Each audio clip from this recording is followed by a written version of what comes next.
Episodio 0. ¿Por qué dejé la comedia? Hola, mi nombre es Noelia y este es el episodio 0 de Stars. Desde muy chiquita, creo que tenía 5, 6, 7, no lo sé, no recuerdo. Iba a clases de declamación, que básicamente era recitar poemas en un escenario de un teatro con gente, con público. Era muy chica y no recuerdo demasiados detalles, pero sí recuerdo algo muy claro. No tenía miedo.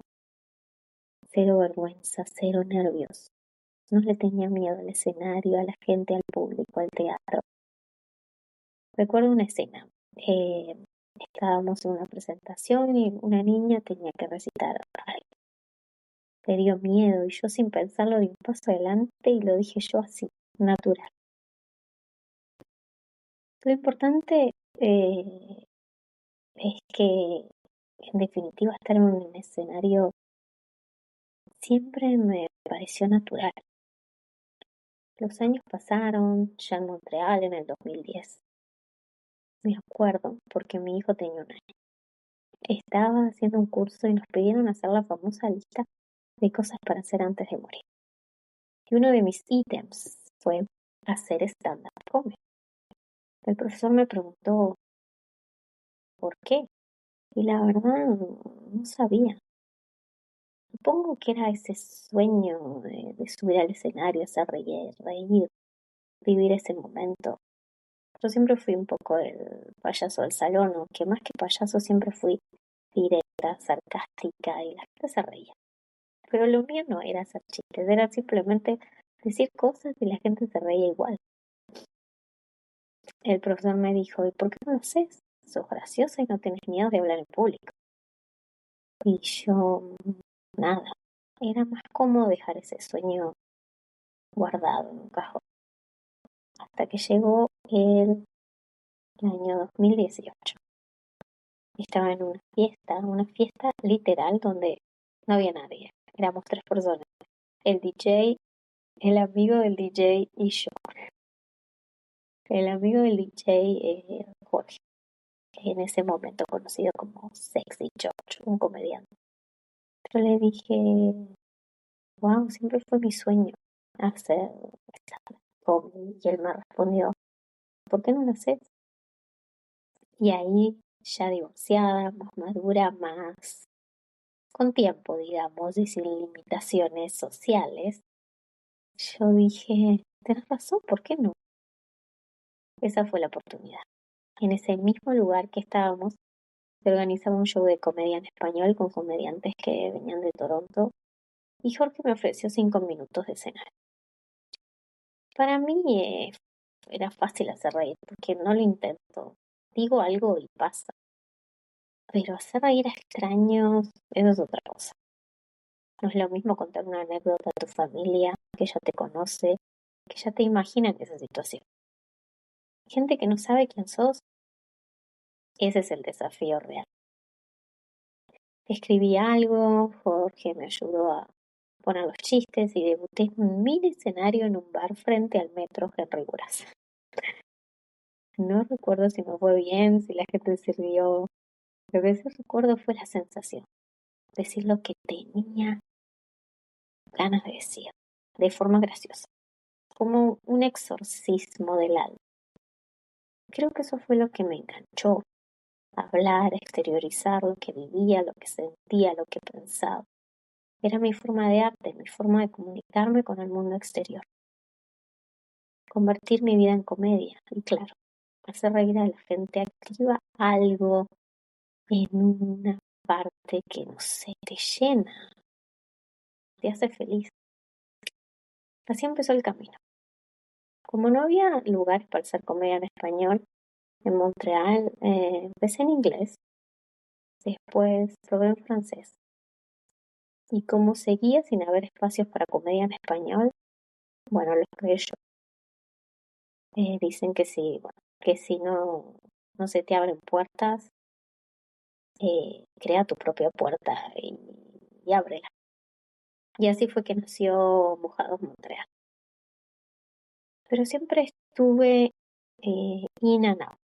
Para mí siempre fue un hobby, una necesidad de exteriorizar emociones, de decir lo que quería decir. Así nadie escuchara o entendiera. Lo hacía para mí.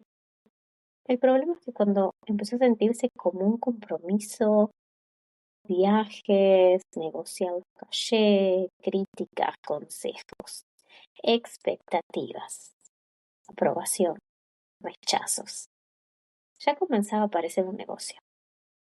Y ahí entran las preguntas. ¿Qué idioma paga mejor? ¿Francés, inglés? ¿Quién me entiende mejor? ¿De qué puedo hablar para hacer reír más? ¿Cómo practico más? ¿Cómo mejoro? Y después de meses así, perdí el interés. Ya no lo disfrutaba y lo dejaba. Y así estuve desde 2018. 7 años, yendo y viniendo. La comedia no tiene mucho secreto, como todo arte, sí, necesitas un poco de talento, facilidad o pasión. Pero después es 90% trabajo. Practicar, escribir, grabarte, mirarte, entender al público. Ensayo y error, ensayo y error, ensayo y error. Eso sí, descubrí que era muy buena productora, muy buena organizando, muy buena reuniendo gente. Y cargué sobre mis hombros la responsabilidad de crear espacios para comediantes en español en Montreal. Y lo hice bien. Estoy orgullosa. Sabía que podía lograr incluso más, pero no lo estaba disfrutando. Organizar eventos es muchísimo trabajo. Y sí, me daba orgullo crear ese espacio. Pero mi parte artística no estaba satisfecha. En el último show alguien me dijo, Noelia, no sabes lo que estás haciendo, esto es grande, es importante. Y yo pensé, sí, sé lo que estoy haciendo. Es la razón por la que empecé a hacerlo y también la razón por la que ya no quiero hacerlo. Creo que desde que empecé a buscar a desarrollar mi arte y mi creatividad siempre estuve pensando en los demás, en lo que el resto necesitaba. Y aprendí a decir que no, a verme, a elegirme y sobre todo lo más difícil. Apenas ahora a mis 44 años empiezo a ver con claridad qué quiero realmente y cómo lo quiero. A dejar de escuchar afuera para escucharme más adentro. No estoy diciendo que nunca más haré comedia. Yo me describo como comediante, artista, comunicadora, muchas cosas, pero ninguna me define por completo. Yo sí me defino como artista y creadora, pero no elijo un solo medio. Estoy en constante cambio y en este momento siento la necesidad de comunicar. Así, con un podcast. Quiero hablarles, contarles cosas, escucharlos. Y bueno, quizás tenga entrevistas, invitados. Quiero que en este podcast hablemos de amor, de odio, dolor, salud, finanzas, ¿por qué no? Espiritualidad, de todo lo que yo sienta que haga falta hablar. Este espacio nace de mí para mí y para compartir contigo, con ustedes. Así que desde ya les digo gracias por estar acá escuchando este episodio 0.